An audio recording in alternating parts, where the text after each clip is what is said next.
Bonsoir DP. Bonsoir, Togo Vision. Euh, comment va votre journal Sika? Le journal Sika va bien, le journal Viva aussi va bien. On se débrouille.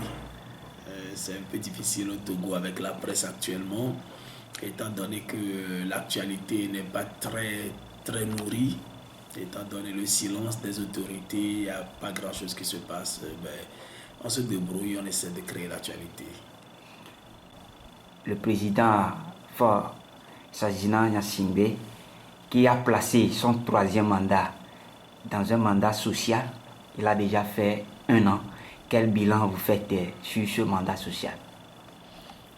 Moi, il m'est difficile de faire un bilan parce que je crois que sa gouvernance se situe dans une sorte de continuation. D'abord, c'est le même régime, c'est le RPT, c'est UNIR, c'est le même système. Et maintenant, voilà le même homme qui rempile pour un troisième mandat. Donc moi, je ne vois pas trop de différence entre ce qui se passait en 2005 et après 2010 et aujourd'hui en 2016. Je ne vois vraiment pas de différence. Je vois seulement que c'est le même homme qui évolue dans le même système. Donc faire un bilan, bon, je ne sais pas quel bilan faire.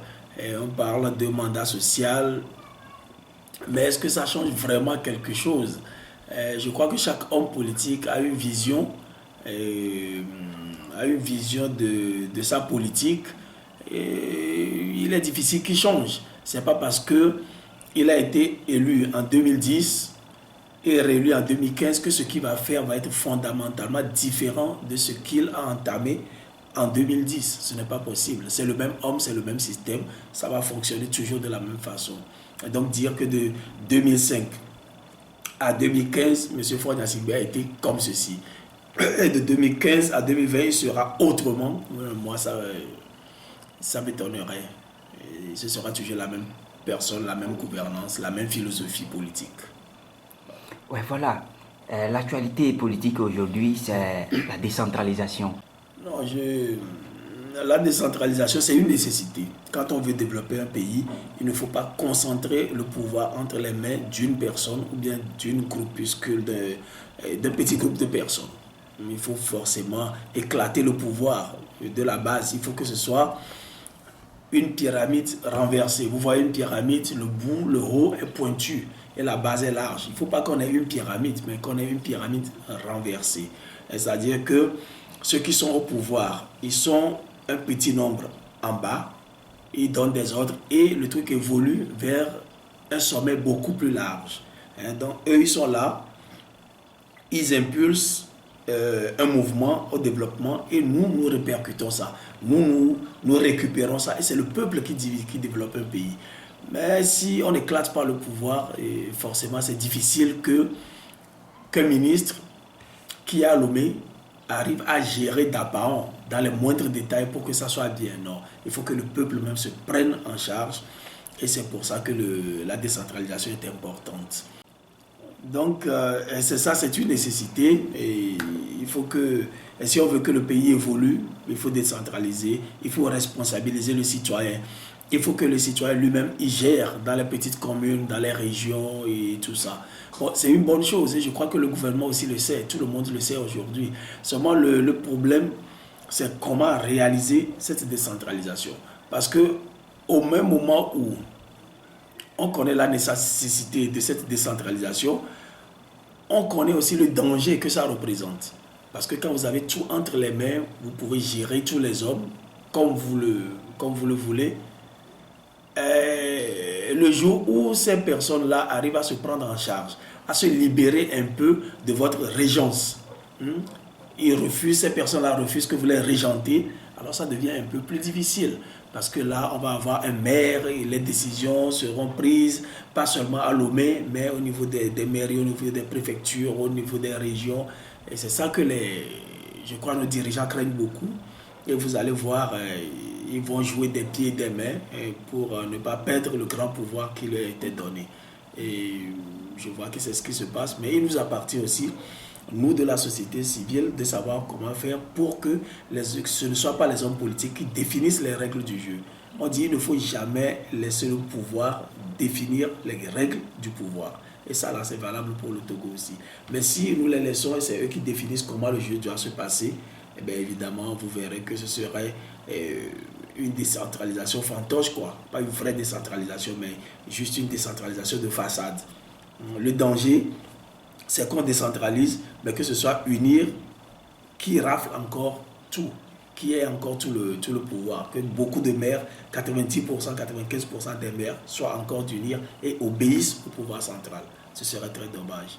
Mais si on arrive à avoir des maires de différentes obédiences, de différents partis politiques et tout ça, et ça peut sauver le Togo.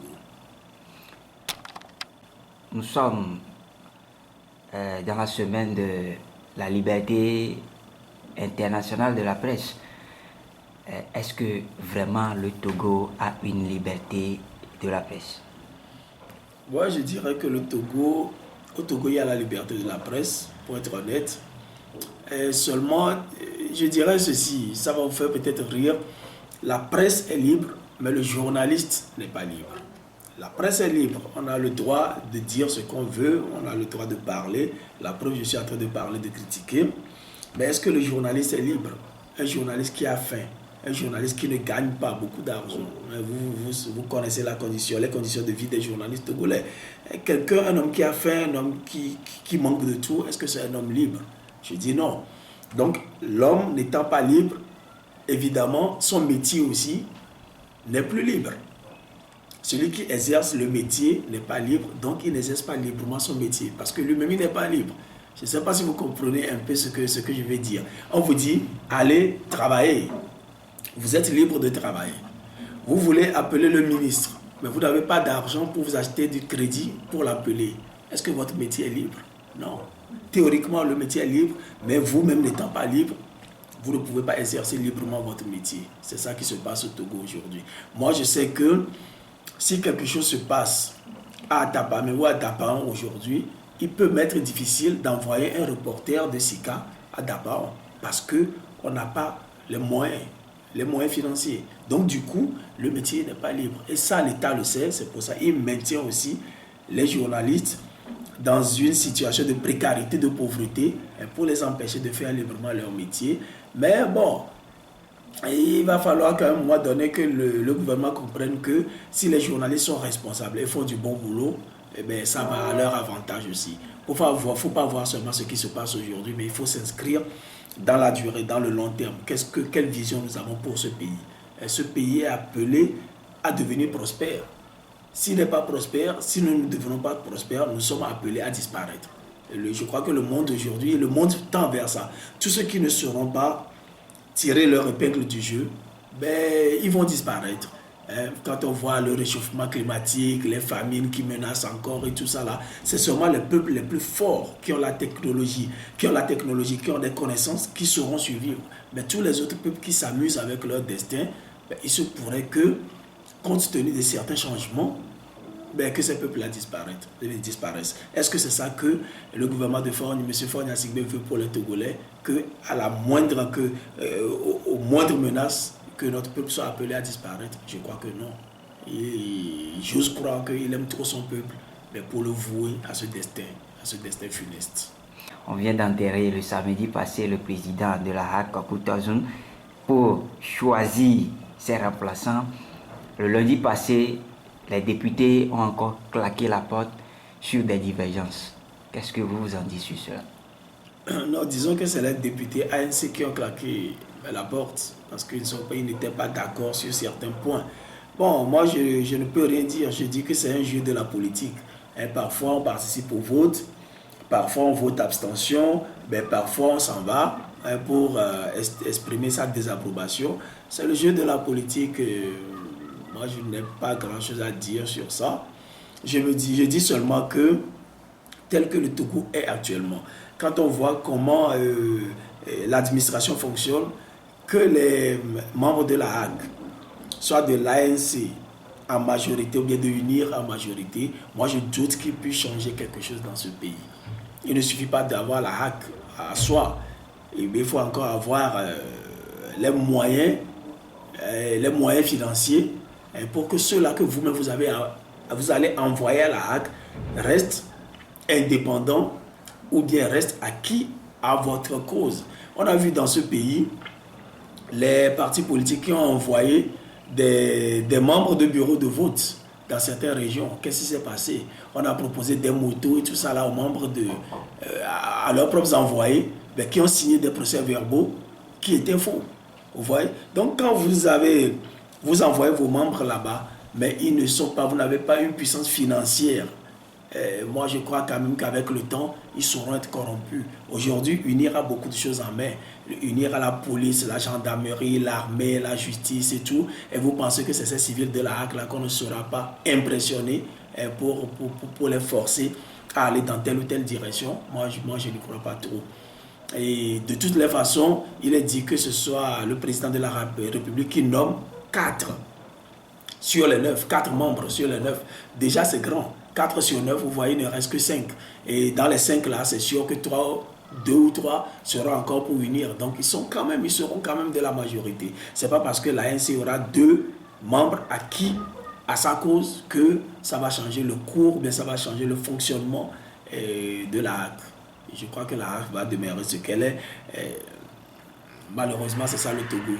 Mais le Togo va changer, moi je crois. Et à force de lutter, à force de ne pas perdre espoir, à force de claquer la porte comme certains l'ont fait, ceux-là aussi qui veulent opprimer, à un moment donné, ils en auront marre, ils seront fatigués, ils ne sont pas éternels non plus. Donc le pays va changer, il y a une nouvelle génération qui vient. Moi je crois quand même à l'avenir du Togo. Si on continue à lutter. Mais si nous ne continuons pas à lutter, le danger est à nos portes. Il se pourrait que quelque chose de pas très bien nous arrive. C'est déjà arrivé à certains peuples, pourquoi pas au Togo, mais ce n'est pas ce que je souhaite pour le pays.